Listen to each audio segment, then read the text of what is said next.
इस कहानी की शुरुआत होती है जंगलों के उस हिस्से से जहां आम आदमी तो क्या पुलिस भी जाने से डरती है। वहां राज करता था एक नाम व्हाइट ट्रिपल फोर। 20 साल से जंगलों में चंदन का अवैध धंधा कर रहा था। व्हाइट ट्रिपल फोर दिन दहाड़े जंगल में घुस जाता था, कुल्हाड़ी चलाता और हर 10 मिनट में एक चंदन की लकड़ी काट देता था। पुलिस, सरकार, कोर्ट, उसके लिए ये सब सिर्फ कागजी नाम थे। उसके बॉडीगार्ड्स हथियारों से लैस रहते थे, हर समय तैयार। लेकिन जंगल में एक और शेर था, टुंग टुंग साहूर। जहां व्हाइट ट्रिपल फोर के पास 200 मजदूर थे, वहां टुंग टुंग के पास 1000 से ज्यादा हथियारबंद मजदूर थे। वो एक चंदन की लकड़ी काटने पर 50,000 से 1 लाख तक देता था। कहते हैं टुंग टुंग से मिलिट्री भी डरती थी। व्हाइट ट्रिपल फोर ने एक दिन करोड़ों की चंदन लकड़ी ट्रक में लोड करवाई और उसे एक भरोसेमंद आदमी के साथ दूसरे देश भेजने की तैयारी की। उसी रात टुंग टुंग साहूर ने भी वही किया। एक और ट्रक और भी कीमती चंदन दूसरी दिशा से रवाना। लेकिन सीन में आता है राइस्टार, एक नया पुलिस ऑफिसर जिसकी पहली पोस्टिंग थी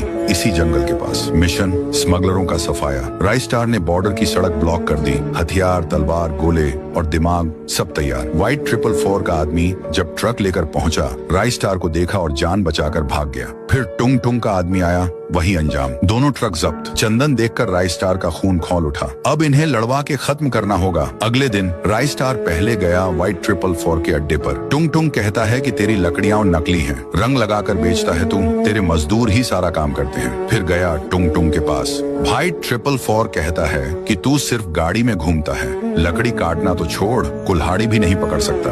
दोनों का खून खौल उठा। शाम होते होते दोनों तैयार थे। व्हाइट ट्रिपल फोर आया तेज बाइक पर। टुंग टुंग भी अपनी रफ्तार में पहुंचा। जंगल की उसी वीरान सड़क पर दोनों भिड़ गए। धड़ाम, धुआं, आग, आवाजें, और तभी राइस्टार ने फेंका पावर गोला। चारों तरफ से ईंट बमों की बारिश होने लगी। और जब सब शांत हुआ, व्हाइट ट्रिपल फोर और टुंग टुंग साहूर दोनों वहीं दबकर मर चुके थे। राइस्टार ने एक ही दिन में अपनी चाल से 2 सबसे बड़े चंदन स्मगलरों का खात्मा कर दिया। अब जंगल में पहली बार शांति थी। पर क्या वाकई? क्योंकि कहानी अभी खत्म नहीं हुई। एक छोटा सा प्यारा गांव था, नाम था सहूर नगर। चारों तरफ हरियाली, पेड़ पौधे और फुर्तीला पक्षियों की भीड़। उसी गांव में रहता था एक नटखट प्यारा बच्चा, टुंग टुंग सहूर। एक दिन सहूर नगर में खूब रौनक थी, क्योंकि टुंग टुंग का जन्मदिन था। पूरे गांव में गुब्बारे लगे थे, लोग नाच गा रहे थे, बच्चे मजे कर रहे थे। टुंग टुंग की जन्मदिन पार्टी में बहुत लोग आए, उसके दोस्त, गांव वाले और सबसे खास उसके दादाजी।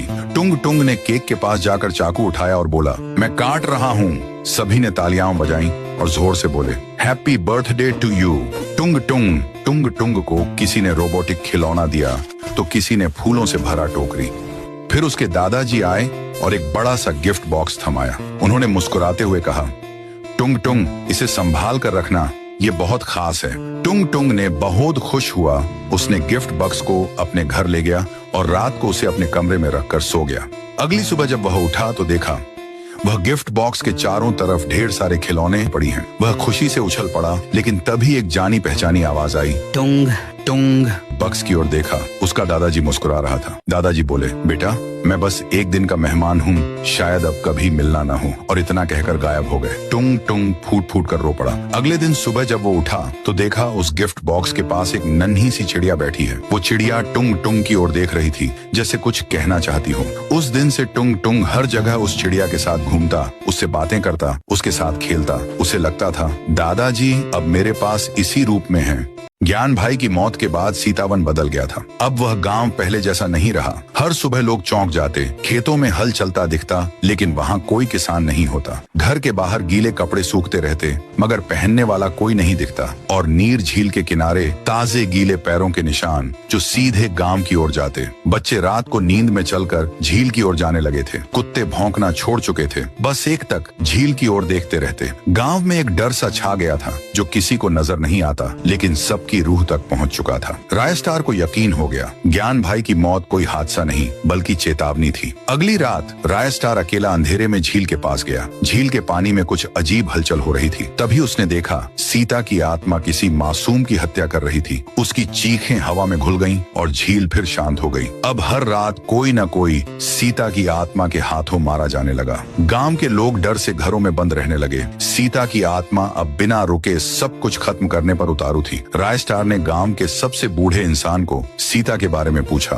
उन्होंने कांपते हुए कहा, सीता को न्याय चाहिए। जब तक उसका नाम बदनाम रहेगा वह आत्मा नहीं आग है। फिर आई पूर्णिमा की रात। राय स्टार फिर गया अकेला नीर झील के पास। नीला कोहरा फैला और झील से निकली सीता की आत्मा। नीली साड़ी, गीले बाल, जलती आंखें और डरावनी मुस्कान। राय स्टार बोला, तुम्हारे साथ अन्याय हुआ मैं जानता हूँ, लेकिन निर्दोषों को मारना क्या सही है? सीता हंसी, मुझे बदला नहीं मुक्ति चाहिए और तू गांव का हिस्सा नहीं है, इसलिए तुझे छोड़ रही हूँ। ये कहकर वो झील में समा गई। राय स्टार चिल्लाया, सीता, लेकिन झील शांत रही और फिर हर रात झील एक नई जान मांगती रही। अगले सुबह उसका लाश झील के किनारे मिलता था।